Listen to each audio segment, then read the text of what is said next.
how well you do at quieting your busy. Well, let's start with this. How noisy is your mind? 1 to 10. 1, it is totally asleep. 10, it is on fire, on stop all the time. 10. Oh my goodness.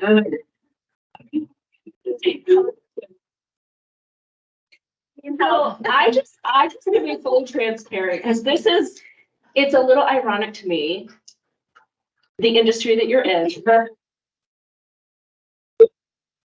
To tell you how to create your call. Let me go put that up. We accept the I do. Okay, so we're at 10. So scale of 1 to 10. How well are you at quieting your busy mind? 0. Okay, that's excellent. Getting better. I'm a 5. Well, let me first, before we get into actually the stuff, let me just talk to you about our brains for a minute, just to let you know you're all totally normal. Our brains are designed to be very busy and very alert and very much in the past and very much in the future. We're not designed to be quiet and in the present because it's really all rooted in our survival mechanism. So if you go way back in the day, we had to be aware of danger, which meant you had to be on high alert to be able to hear or detect danger. And then if you heard or detected something, you better make a quick judgment, assume the worst, and react. And then if something bad happened, you better remember it, never forget it, have guilt and shame about it so that you don't go do it again. And if we've learned about some bad things that have happened, it's really helpful for you to worry about that, to think, what if, so that you're aware and alert for it, and hopefully you don't encounter it. So that's how our brains are designed to work. Fast forward to modern life, how many of you find it helpful to have a very busy mind that never seems to stop? Sometimes, yeah. Okay. I guarantee you it is not helpful to have a busy mind that doesn't stop. That's not a hard no. It's not helpful. In some things, of course, we should spend some time in the past, in the future, being alert and aware. We're not supposed to be there for very long and really for extended periods of time. Typically, if we are, where does that mean you're not? Present. Right. Because we can't be in 2 places at once. It's impossible. So if you're in the past, whatever, woulda, coulda, shoulda, guilt, anger, fear, resentment, well, every time you're there, you're not here. If you're in worry, what if, well, every time you're there, you're not here. And so if we're always somewhere else and you're never here, that's not going to work out well. At some point, it isn't. And I can tell you story after story after story of real life situations where it didn't work out well because somebody was somewhere else. And hopefully we can learn to avoid that. So really what this comes down to is to retrain your brain. And that's really what we want to do as humans living in, modern life, is catch our brains up so that they are helpful. We should spend a little time in the past because that's where we can learn, grow, reflect, decide, did that work out well? Do I like it? Do I want to do it differently next time, right? What is my degree of ownership in this situation? What does that mean I have to do going forward? We should spend some time there because that's where we learn and grow. If we're doing something other than using that time to become better, it truly is a waste of time and energy. And because anytime you're somewhere other than present, there's a good chance you're in some version of fight or flight mode. That means you are in chemical chaos. I know y'all know this. Your body operates on chemistry, right? Your hormones and neurotransmitters, your chemical messengers that are sending messages to the systems that they're in charge of, telling the systems what to do, when to do it, and when to stop doing it. And when you're really under a threat, you have to think, feel, and act differently than when you're not under a threat. Are you all familiar with the primary fight or flight hormone? Mm-hmm. You know what it's called? Cortisol, yes. I like to think of it as the project manager of fight or flight. It's the hormone that tells all the other hormones how to instruct their systems based on the perceived nature of the threat, right? So if I have to run away from a tiger that's trying to eat me, that's a very different protocol of systems that engage versus I was exposed to a virus that I need to fight off. right? That's a very other different system that needs to engage. Or there's a food shortage or a drought. Well, those are other systems that have to behave differently. So your human, right, the one that operates you, it's always going to assume the worst because it is designed to make sure you survive. For me, Michelle, my job is to teach my human, is this really a threat to my life? And if it's not, then I have to teach my human to not kick into fight or flight. Because once fight or flight kicks in, it is cascade of chemical chaos. And if we're doing that over and over and over and over and over and over and over, now we see the risk of every single physical, mental, and emotional health issue, right? Because if the chemicals that are in charge of literally operating our brains and bodies are out of balance, the systems that they're in charge of can't possibly be operating correctly. And then we're going to see a whole bunch of consequences. So we want to retrain our brains so that they work for us, not maybe against us. And yet that is really, really, really hard to do, right? Because this is rooted in our survival. But just because it's hard to do doesn't mean it can't be done. And for some people, it's going to be harder than others, right? Because we're all wired a little differently. We're all the same. We are all made up of the exact same stuff. We're just put together a little differently. And then we've all had different experiences in life that have certainly shaped and molded us as well. So for some people, this can be super simple, and for others, it's going to be incredibly difficult. That's why we all go on our unique journeys to hopefully figure it out to the best of our abilities. And, you know, when we can learn how to be more present, everything in life is better. And I know this because I've gone on this journey myself, and I've worked with hundreds and hundreds of people who have also done this hard work. It's hard, but one of my mottos is hard now or harder later. So, you know, if we're going to just think that, oh, it'll just go away, or it's just the way I am, I hear that a lot. I can't help it. It's just the way I am. No, it is the way you are, but you can help it. You really can. You can change it. You can literally change your mind. Super hard, but that's what we're here to do, is hard things. All right. So when we think about quieting the busy mind, right, we got to release the stuff that's filling it up. So who here spends a lot of time in the past? This was definitely me. I would say I'm very much a past person. It's not fair. Woe is me. I didn't deserve this. Why me? This happened to me. I could have done this. I should have done that. What if I hadn't done that? Right? Just nonstop. Again, totally normal. Not super helpful, because whatever's happened has happened. I literally can't change it. I have replayed scenarios a million times. The outcome has never changed. It's still what it is, right? And so once I evolved enough to recognize that, yes, I want to reflect, I want to learn, but I don't want to sit there and just beat myself up, hang on to guilt, hang on to shame. How are those emotions serving me? What are they doing for me? Well, nothing but harm, truly. Well, then it's my job to figure out how to release those emotions and move past them, right? So if you find yourself in the past, this is where you take out your sticky notes. One item per sticky note, a specific thing that kind of prickles your brain from the past. And nobody's looking at these. This is for you to get it out of your head. Because here's what I used to do. I would say, okay, I'm going to let go of that. I'm going to let go. I'm going to move on. And then I would think about it. And then I would scold myself. Oh my God, Michelle, what is wrong with you? Why can't you let that go? Okay, all I'm doing is giving more energy to this thing that I'm trying to stop thinking, right? Trying to stop thinking about. Well, what I realize is it's because I hadn't processed it. I'm just like, oh, this is bad. It's not fair. Okay, stop thinking about it. It doesn't work that way. You have to sit in it. You have to be in it, right? You have to own the emotion and figure out why and how and what, and then decide that you're ready to release it because you realize it is no longer necessary or helpful, and it's probably now becoming harmful.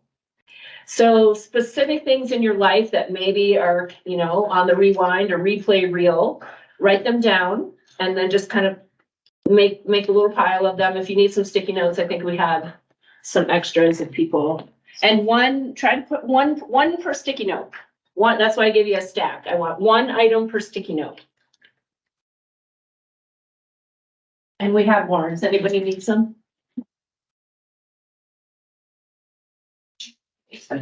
Sticky notes. Huh? It's like a stack of 100.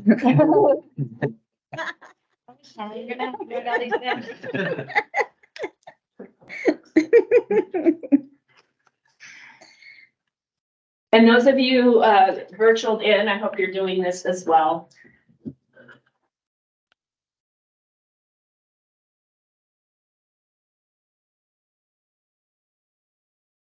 Right, so you can write down the actual experience or situation and then maybe the emotion that you have in relation to that.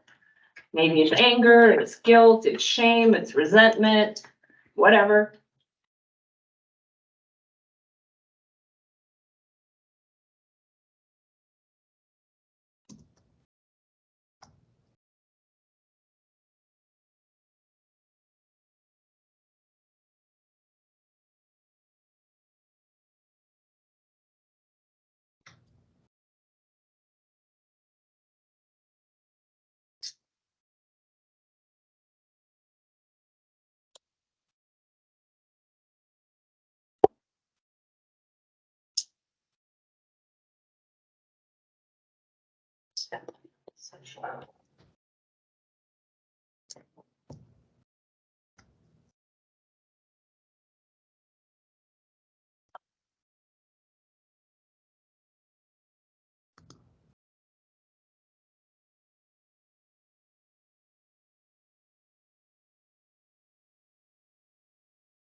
You're making your pile. I want you to look at the things you've written down.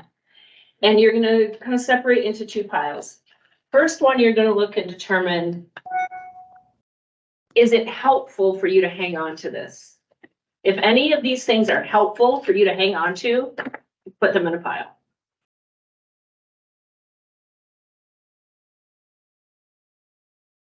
If you realize it's not helpful and you are ready and willing to learn how to release it, put that in a pile.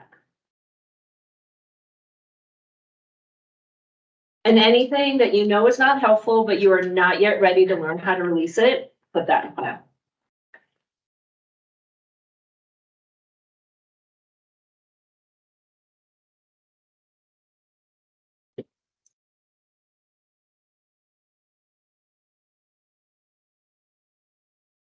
And then eventually you're going to take that pile that you are ready to release and you're going to do some work on it.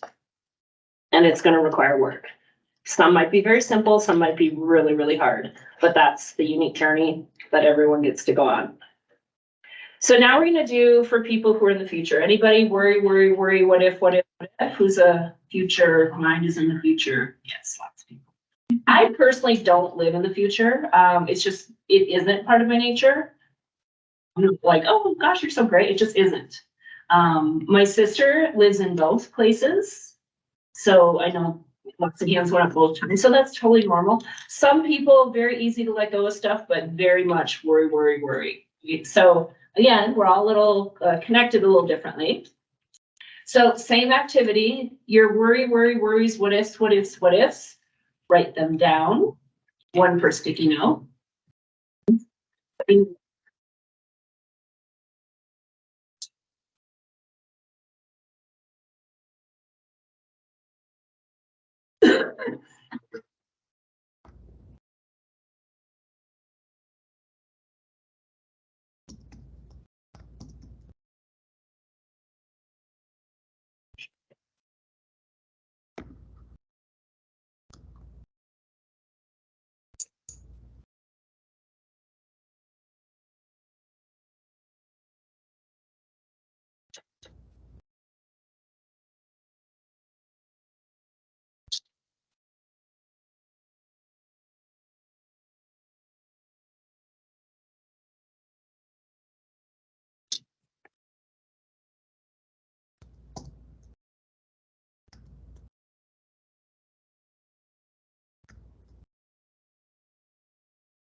So just like spending time in the past can be helpful, spending time in the future is also helpful, right? We should and would benefit from being aware of potential things. And then set ourselves up to the best of our ability to either avoid them or to be able to deal with them if they come in our lives. So when you look at your list of these things or the things you've written down, first question to answer is, can I do something about this? If the answer is yes, your second question is, am I ready and willing to do something about this? Okay, so that's one pile. Yes, I am ready and willing to do something about something I can do about.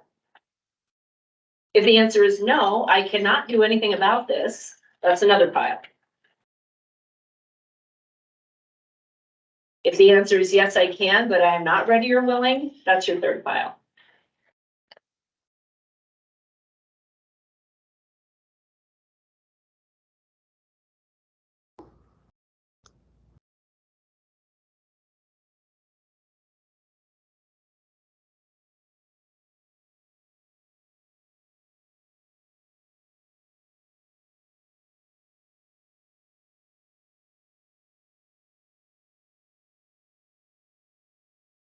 And if you have things in your pile that you cannot do anything about, your only healthy option is to learn to let it go. Right? I mean, so many of the things that we what if and worry about, I literally cannot do a single thing about it. And so to worry about it is a 100% waste of time and energy.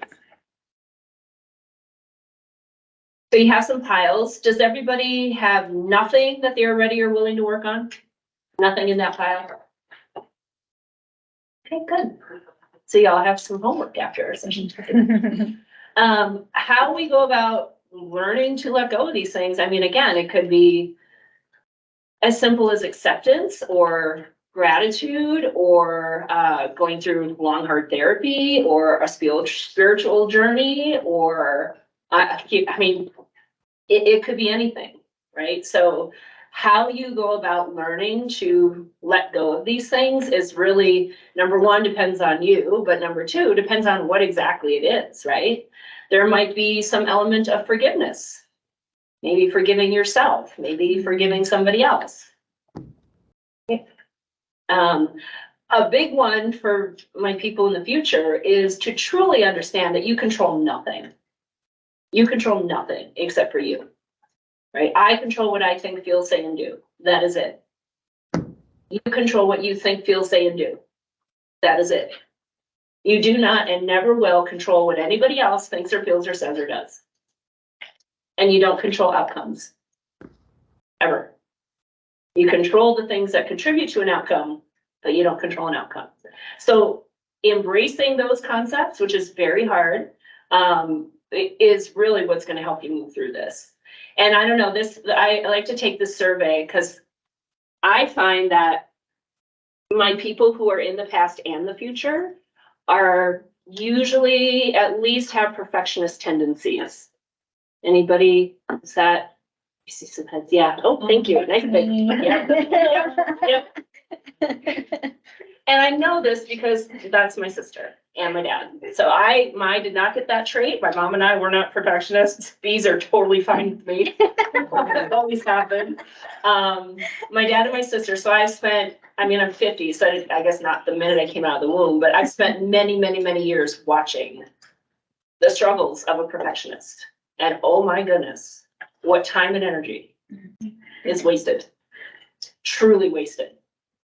And so the sooner you can learn to let go of those tendencies, the better your life is going to be. I guarantee it. All right. Next. How else can we create our calm? Well, let us breathe. Because you know what? We're not very good at it. Holding our breath is a natural part of fight or flight.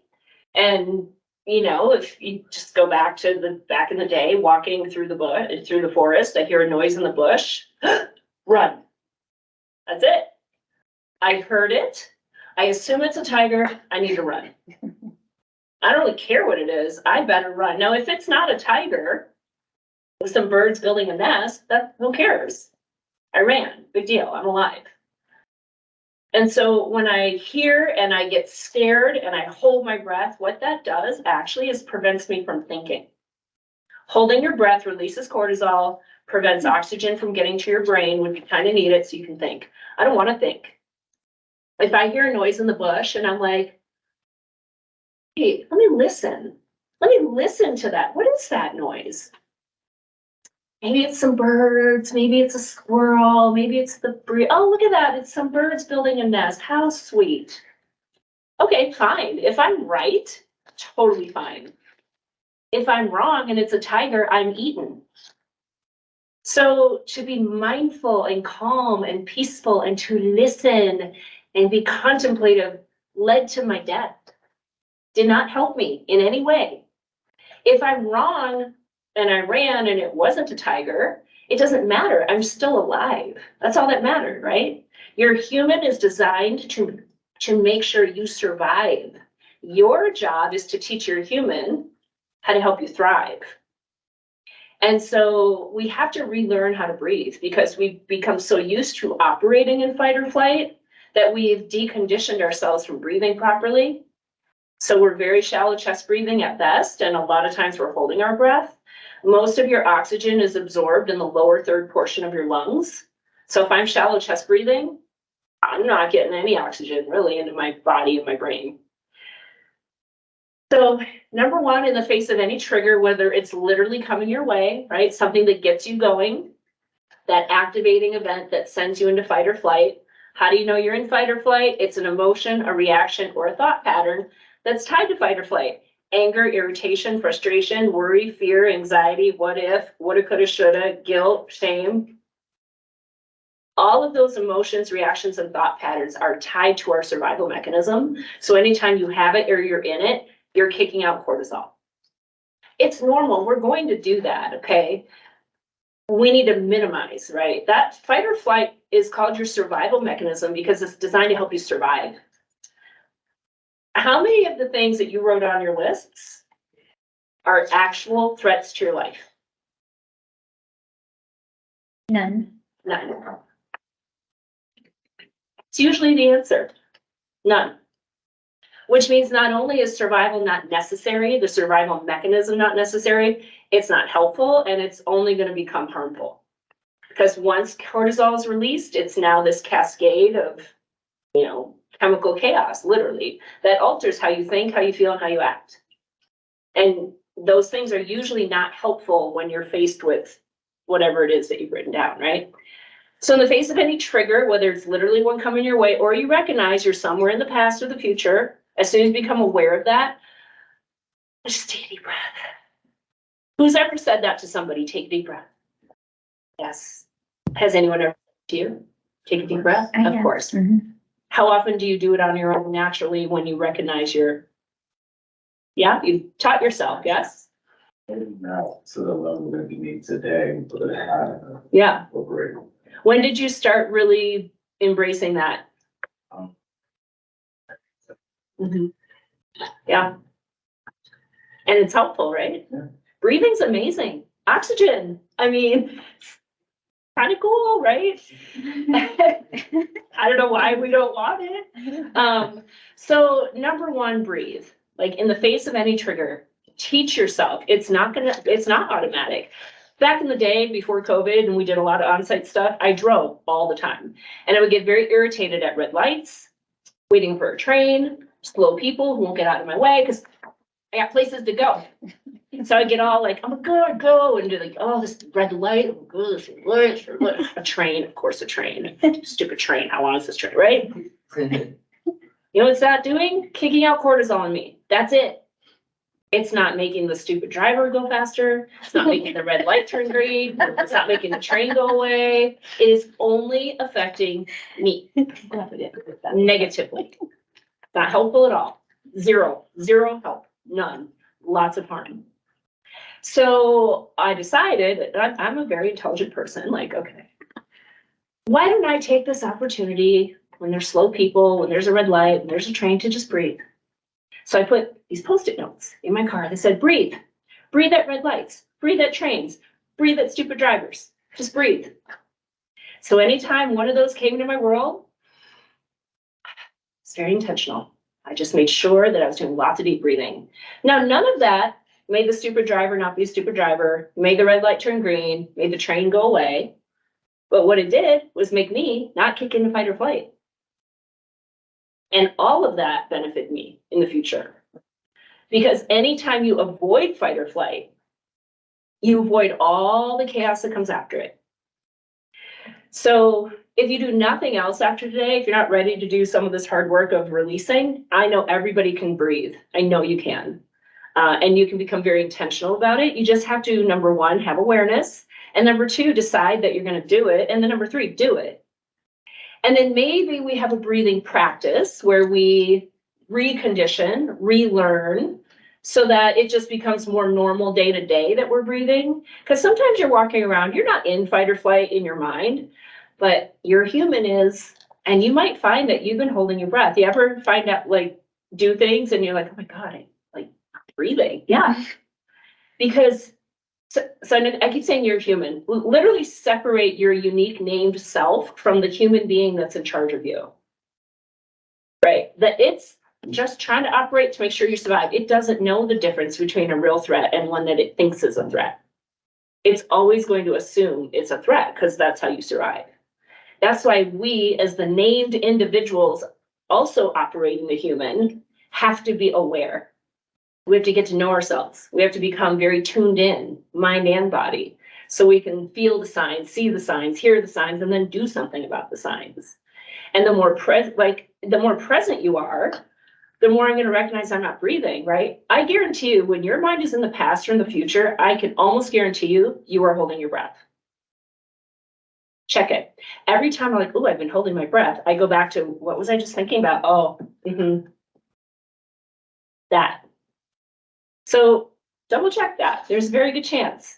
Because again, you can't be in two places at once, right? So if you're somewhere in the past and you're not breathing, you don't know you're not breathing because you're not present enough to recognize it because you're somewhere else. So we want to just redirect, like literally get tuned into breathing. And, we have lots of breathing apps and breathing, things that can help you get on the track of doing dedicated breathing. 1 minute of breathing, breathe at red lights, breathe when you're standing in the grocery store line, like find these opportunities to do intentional breathing, right? Where we inhale through the nose, expand the rib cage, exhale through the lips, deflate the rib cage. And then anytime you can just really learn to incorporate that regularly, it's only going to benefit you. All right, so that's a super simple one. And then learning how to redirect. So, right, we've past and future. Our goal is to redirect to the present. Does anybody have any tools that they do, techniques they do for this? I like to look at trees Mm-hmm. from my, home, so. Okay, yeah. Actually, better. Yeah, so do you physically go outside and look at trees? Do you put something up on a screen? How do you do that? You go outside or go open Uh-huh, the trees, which try to think of something powerful. Uh-huh.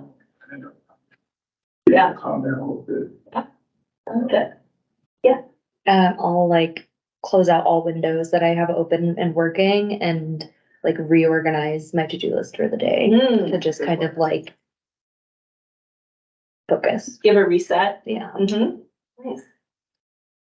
Anyone else? Do math problems. Yeah. I love, it's something my sister would probably Like name off things I've memorized. I just went like, or think about my dogs. do. So I actually recently, I'm in my 3rd week now of where I started yoga and Pilates, which was a big change for my lifestyle. So I have even found, so breathing has been something that was just introduced to me 3 weeks ago, right? But so even within my position, it's just taking a moment to be still. And even if I put myself into one of our stretching positions that I've learned, even holding that for 1 to 2 minutes Uh-huh. brings me back to like, this is going to be okay. Mhm. Yeah. So it's helpful. It's like a quick 3-minute meditation. Just close your eyes, take a couple big deep breaths, and focus on where you're at, which just kind of like you said, staying in the present. Mm-hmm. Yeah. Were you gonna share? For me, it was just more something physical, like sometimes I'll just tap my fingers, like count, or I try to wear beaded bracelets and I'll just go like one bead at a time. Mm-hmm. So my mind's Yeah. Yeah, you got that, yeah. What else? I don't know any I of these. think we have someone on the call who wanted to share. Somebody online wanted to share? Yeah, please. Actually, she kind of stole it from me. I like to just engage in my physical senses, whether it's and whatever's running through my mind 100 miles per hour. I try to separate by, okay, I'm going to touch 3 things. I'm going to try to smell something. I'm going to try to, let me find 3 vibrant colors just to try to get out of my brain and more into my physical state. And that seems to help. Mm-hmm. Yep, and you were gonna share something. Oh, yeah, so I mean, it's just kind of strange, that everybody in here has a technique for redirecting. I really don't, and I think I'm getting to the point in my life where my mental health is like crashing. Only because, I moved here, so I've lived in a lot of different cities, but I moved here, let's see, 2 months before the pandemic by myself. Oh, wow. And I literally had to work from home this entire time. And it's really just like messed with my mind because I don't even know how to deal with like all the stuff that I dealt with by myself. And like some of the stuff that I'm going through, like it happened during the pandemic and it's still happening. And it has to do around, I'm sorry. Don't be sorry ever. This is human experience right here. Don't ever apologize for being a human. It's just like,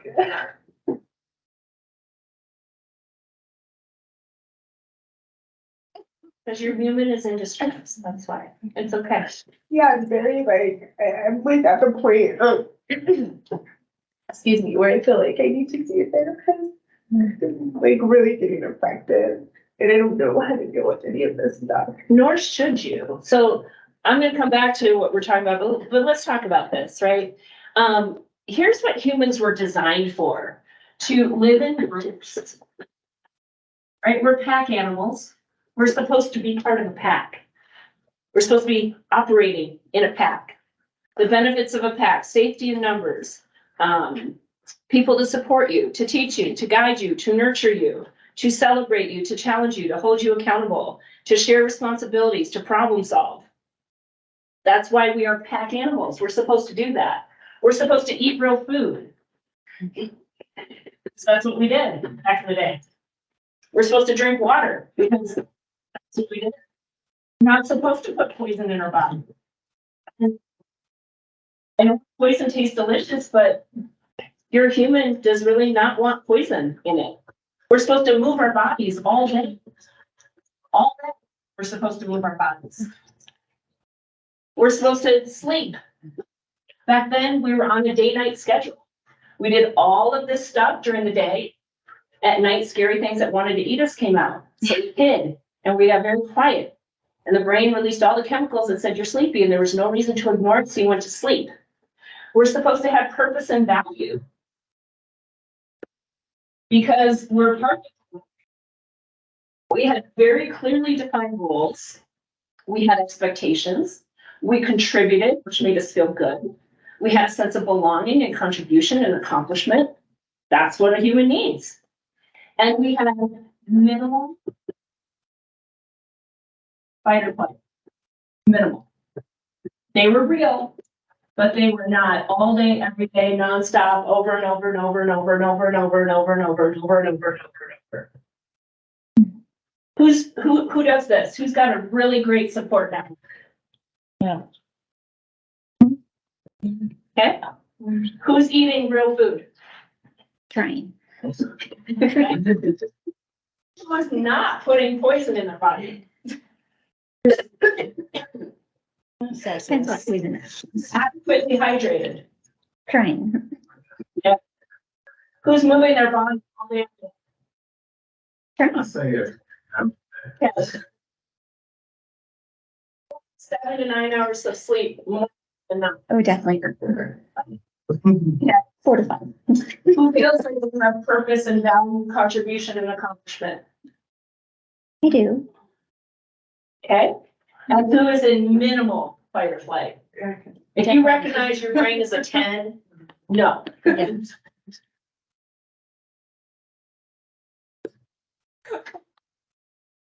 It is no wonder you're struggling, right? And COVID, I mean, I'm not gonna go on that tangent.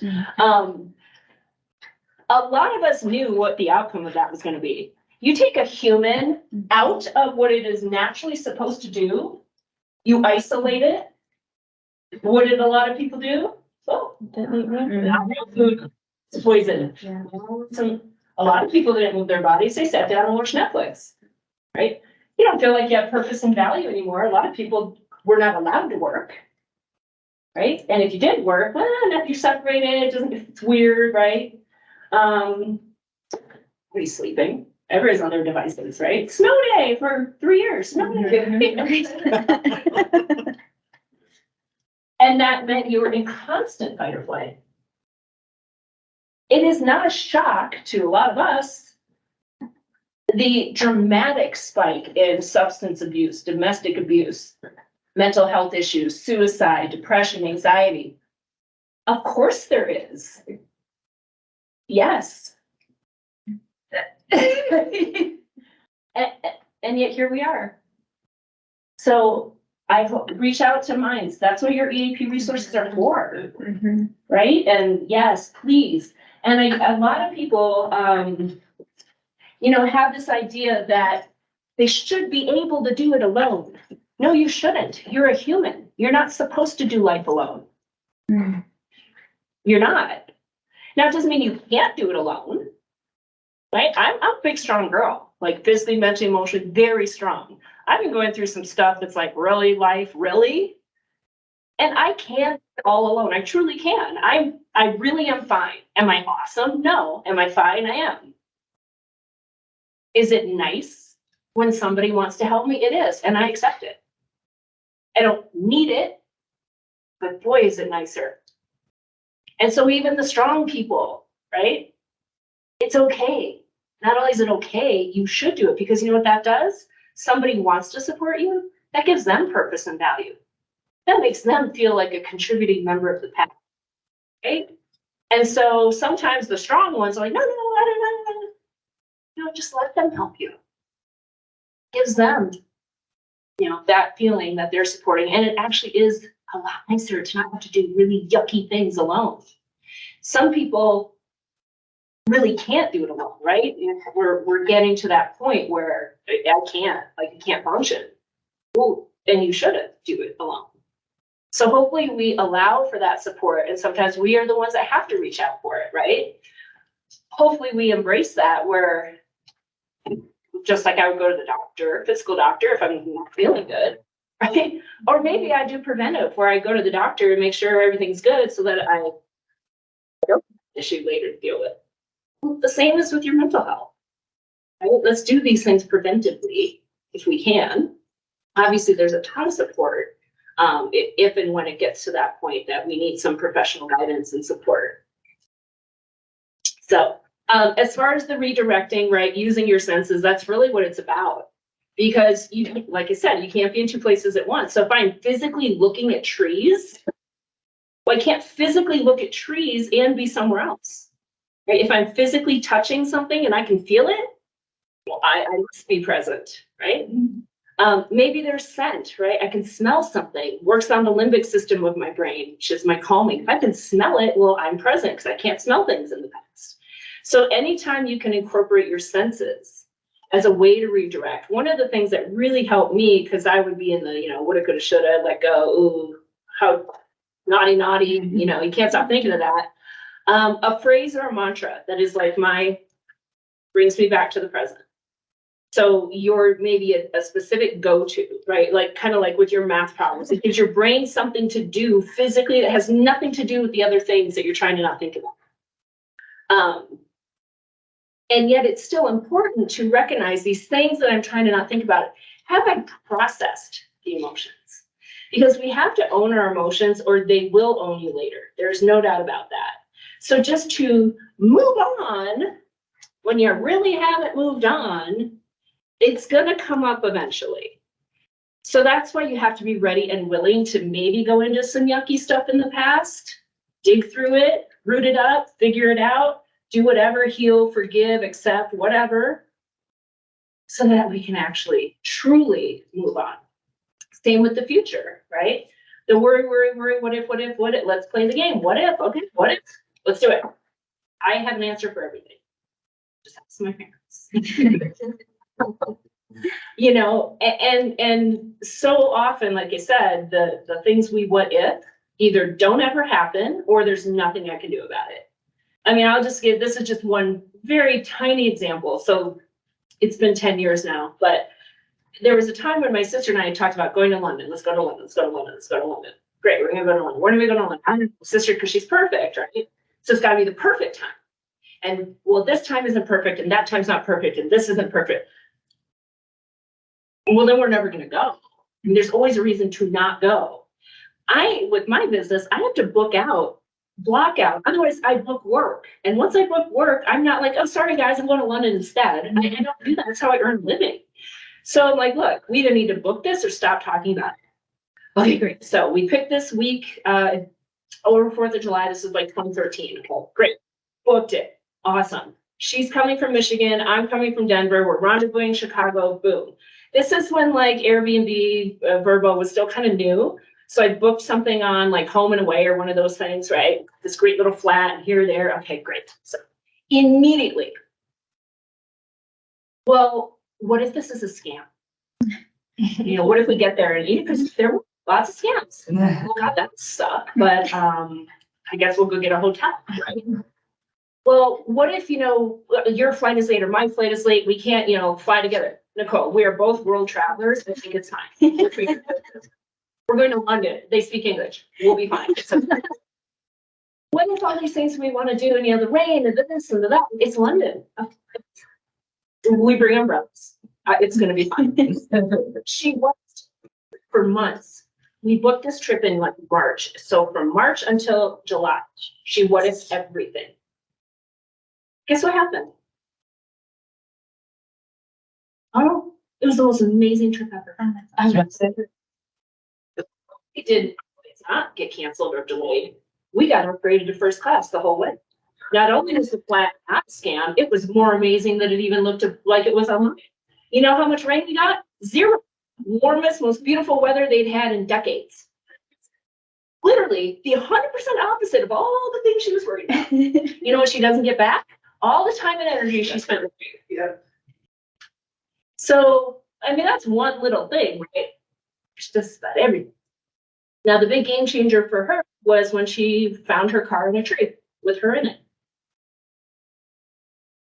That happened. Because I had a really bad interaction with a student the day before at school, and I didn't sleep all night because I was worried about it and replaying it and this and that, worried about what I was going to find going in. And then I was driving, and my car like drifted a little bit, got caught in a rut, and I wasn't present to correct, and so I'm in a tree. Right. Now, luckily, that's all that happened. She totaled the car. Nobody died. That's a very real thing because she wasn't present, because she was in both places, past and future. So, this stuff is real. So learning how to redirect and then really release and things certainly necessary. How we go about doing this, I like to think of it as setting the stage. So like we've talked about, meditation and maybe some visualization and imagery. I actually write guided imagery scripts, and I've had some, and I'm like, I don't like that. I'm critiquing the script I don't like that place they're describing, right? So I've written my own that are very relevant and peaceful to me. I think it's helpful if everybody does that, right? So when I think of using all your senses, it's something to see, say, smell, hear, and hold. So you create your scene, you set your stage. So I'll tell you, my favorite beach in Hawaii, that's what I see. I say palm trees and ocean breeze because it connects me to my beach. I light a coconut scented candle so I can smell it. It connects me to the beach in Hawaii. I play waves crashing, right? Beach, waves crashing, and I hold a seashell. So everything makes sense. It all connects to what makes sense and brings me calm and peace and joy. And so I play the waves crashing, I burn the candle, I sit quietly and maybe set a timer for 10 minutes. I'm saying palm trees and ocean breeze and smelling the candle and visualizing the beach and holding my seashell. I recognize that my mind has wandered to, oh, what am I going to do Friday night? Not helpful. Let me squeeze that seashell, or let me smell that candle. Anything to redirect, right? And the more senses you can bring into it, the more present you're going to be as you get into redirecting those. So I know we don't have a ton of time, but maybe some of this would be helpful if you kind of created your own scene. If you have, meditation apps or guided imageries or things that you already do that are working, don't change a thing. But if maybe some of this would be helpful, you create whatever brings you peace and joy. Somebody say, well, mine is like sitting on the couch with my kids, like laughing and screaming around me. That's not very quiet. It doesn't have to be quiet. It brings you comfort and peace. That's all that matters. So if your screaming kids bring you comfort and peace, then that's what you're going to visualize, right? So you create what makes sense to you. And then maybe it's 5 minutes a day, you practice it, 10 minutes, 20 minutes, whatever. It doesn't really matter how long. The thing is you have to do it, right? You have to do it consistently. And it doesn't have to get this elaborate either. We can do any number of the things that you all suggested for those in the moments, right? Let me touch my beads. That's a great in the moment. Let me look at the trees. That's a great in the moment. Let me have my mantra. It's a great in the moment. This is to teach us, right? To develop the skills so that we become better at the in the moment. So that we become more aware more rapidly that we're somewhere else and redirect more rapidly. So a dedicated, practice of these things is going to be what will help you with really developing the skills. Does this make sense? Mm-hmm. Does anybody have some ideas how they're going to create their scene? Encourage you to spend a little time with it. About 5 minutes, so definitely time for questions. This is your homework. Unleash your anchors. So those are the past and the future, the sticky notes you wrote things on. There is something that you are ready and willing to learn to let go of, learn to truly release. Reach out to your AP. That's what they're for, to help you on those journeys. Trust me, I didn't know how to do this on my own either. Nobody does. Nobody does. We're not really supposed to. And you'll go through some stuff and you'll be like, okay, I have let that go. I truly have. And then another life experience will show up to teach you that you haven't. You're getting there, but there is more work to do. So this journey is never linear, ever. And I think, sometimes we get in this idea that I will go from A to B and then I'm done. That's not life, ever. So be patient and kind with yourself while you're going through this. It's going to be hard work. It's going to take longer than you think it should and probably be harder than you want it to be. There's no race. You just got to keep doing the work. Learn to breathe. Let's definitely get more intentional about that. And then set your stage, create your scene, and commit to some kind of practice, right? Maybe it's just a deep breathing practice. Maybe it's, doing a little of the visualization, meditations, but find those tools that are really helpful. You want to fill this toolbox as big as you can, because not every tool is going to be appropriate for every situation. So you want as many tools in your toolkit, and then you have to know which tool to use, and then you got to use your tools. I have lots of people that I've worked with. They're like, oh my gosh, I have all these tools and I'm not using them. Right? The house doesn't get built by itself. You got to use your tools. But you first got to be aware and build them. And that, that takes time. You'll take time over, the course to really fill the toolkit, figure out what works and what doesn't. Some things work great for some people, and some things, that same thing doesn't work at all for someone else. Doesn't mean it doesn't work. It just isn't the right tool for them, for that. So all of this really does require a lot of effort on the individual's part, but that's what, the support and the guidance are for.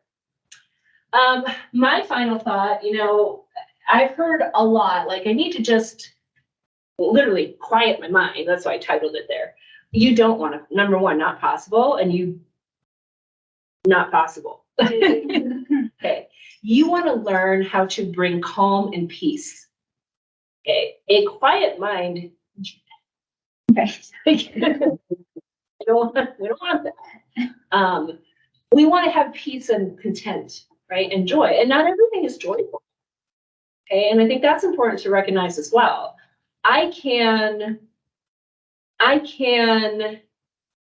think about not pleasant experiences, but not feel unpleasant about them, because I've gone through the process, right, of owning the emotion, processing through it. This is life.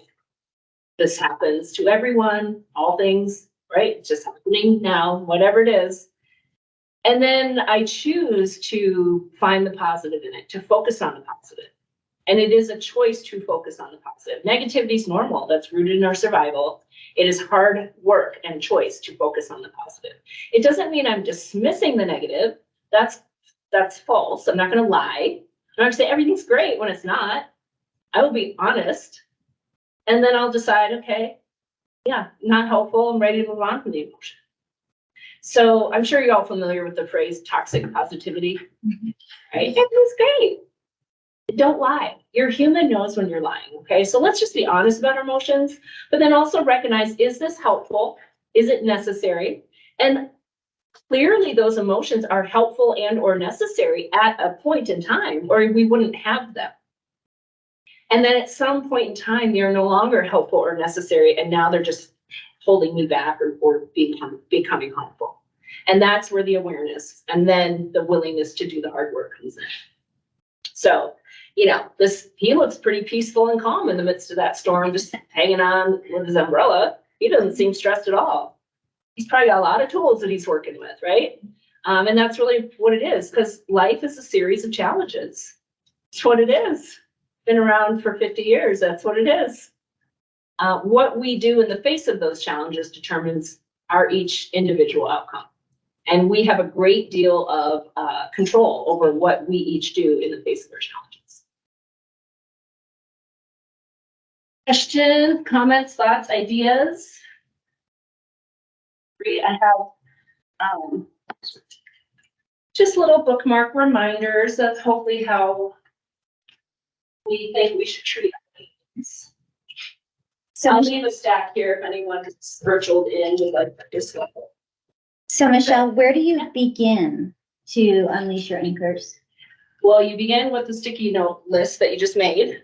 So if you think of something, of a trigger or bad memory, that's when you start to do your breathing exercises and things of that. Yeah, I think it depends, you know, like deeply rooted is this trigger? You know, what kind of work is going to be involved to truly release it? Like all of that is different. But yeah, I think just the willingness and the awareness to be in it and with it, right? Not like, just with it, right? Let's just be with it and breathe through it. And maybe we journal about it, like, oh, here's my emotion about it. And maybe I can process a little bit of it on my own. Like, oh, this is why that triggers me. Why does this trigger me? What about it makes me angry or sad or whatever, right? But maybe I can do a little bit of that on my own. If not, that's where definitely outside guidance can help draw some of that out, right? So yeah, I think, you know, you can definitely get the pre-work done. Number one, being aware, and then writing it down and maybe sitting and contemplating with it for a little bit, and certainly breathing for sure. Thank you. If anyone wants to connect, the QR code on the back here brings you to all my links. I have a podcast and I've written some books and blogs and my mailing list and all that good stuff. So feel free to stay connected. All my socials are on there as well. Please use your EAP resources with Minds. I mean, it's super valuable. That's what it's there for. And, you know, they're great. I can tell you, I partner with a lot of EAPs and they're by far up here. So if you're not using that resource, please do. Does your website have any links for any self-help with therapists or anything? It doesn't, mostly because I contract with EAPs and I want you to utilize those resources. If you don't have, does everybody all employees have access to that? Oh, yeah. Yeah.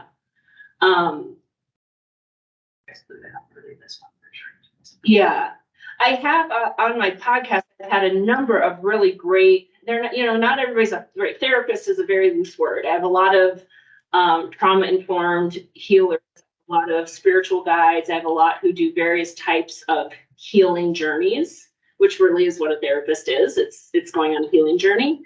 So if you look at any of my podcast episodes, the links to all of them are in those show notes, and you can find my podcast on my website.